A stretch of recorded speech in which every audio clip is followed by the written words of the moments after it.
So hello everyone, this is the next part of our polity lecture. So here we were at token grant. So it is granted when the fund to meet the proposed expenditure on a new service can be made available by appropriation.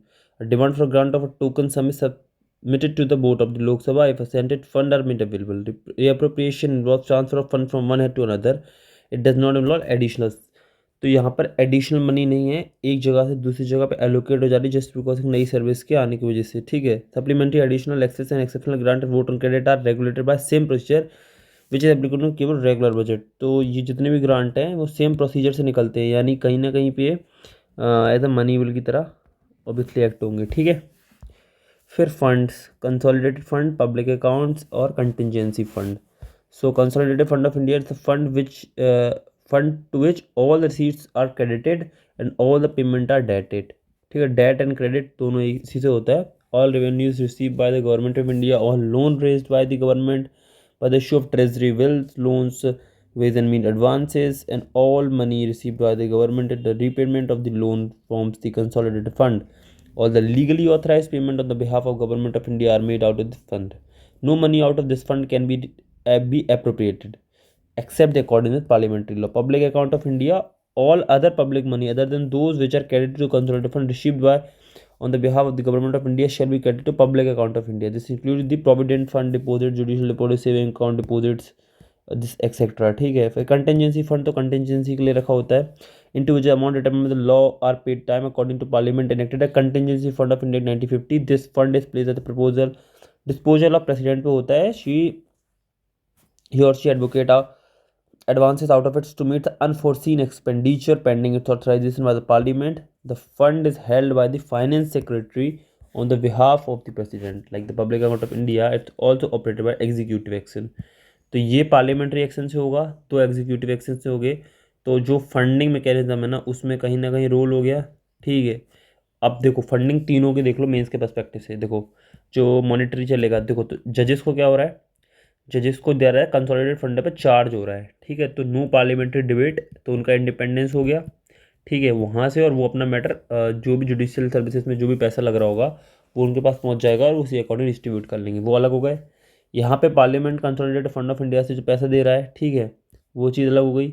और यहाँ पे ये हमने देख ही लिया ना, multi functional role of the parliament.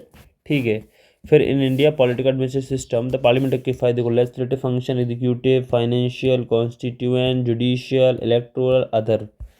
तो लेजिस्लेटिव फंक्शन है तो देखो, अब देखो primary function of parliament to make the law for the governance of the country. It's the exclusive power to make the law subject union list. At present 98 है। Residue मतलब जो residue subject है that is not enumerated any of the list with regard to concurrent list. Parliament has overriding power state in case of the conflict between the two.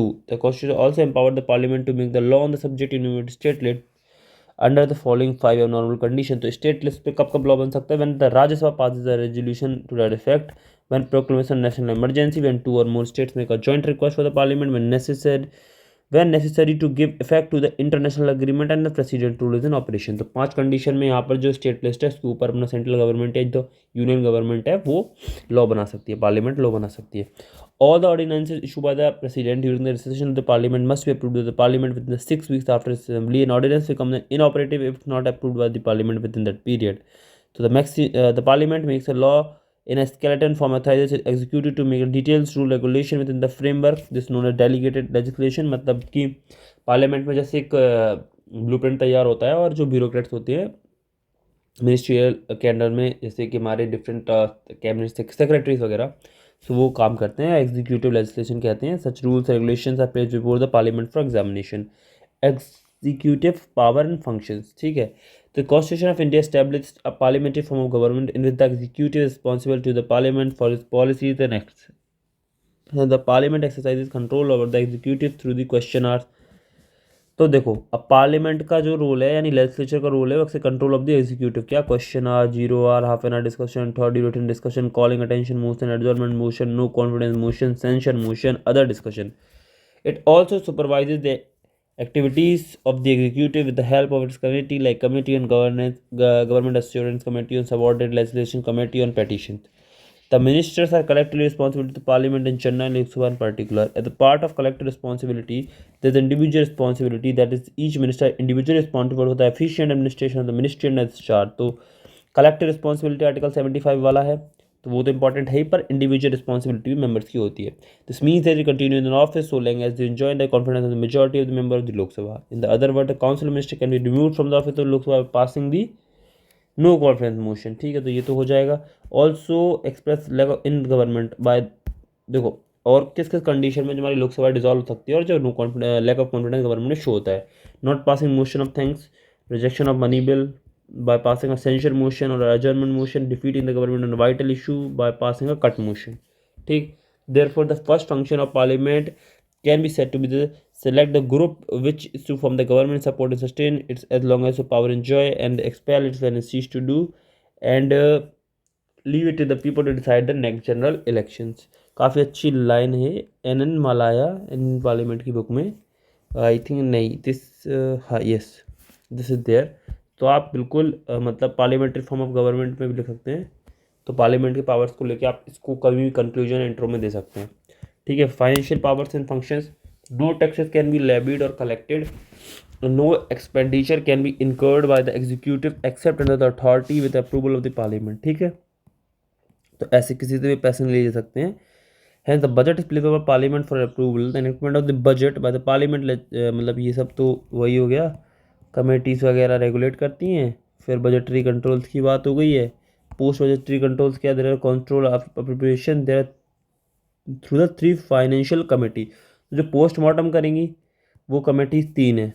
Budget is based on the principle of annuity, that is the parliament grant money to the government for 1 financial year.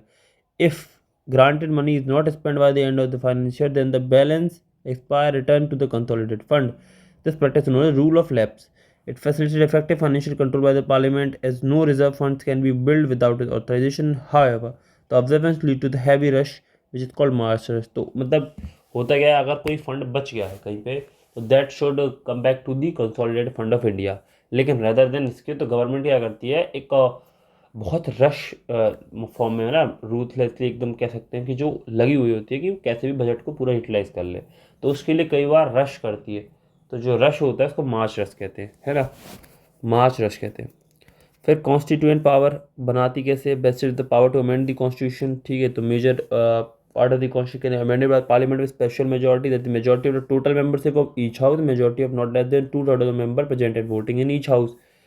Some provision of the constitution can be amended by the parliament with a simple majority, that is the majority of the member present and voting in each house parliament. Only a few provision of the constitution can be amended by the parliament by special majority and the consent of at least half of the state.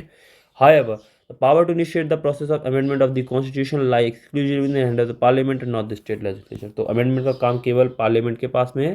The state legislation can pass a resolution requesting the parliament to creation abolition of the legislative council. Based on the resolution, parliament can act to reflect some of the parliament can amend the constitution 3 by simple majority, special majority plus half of the state की consent.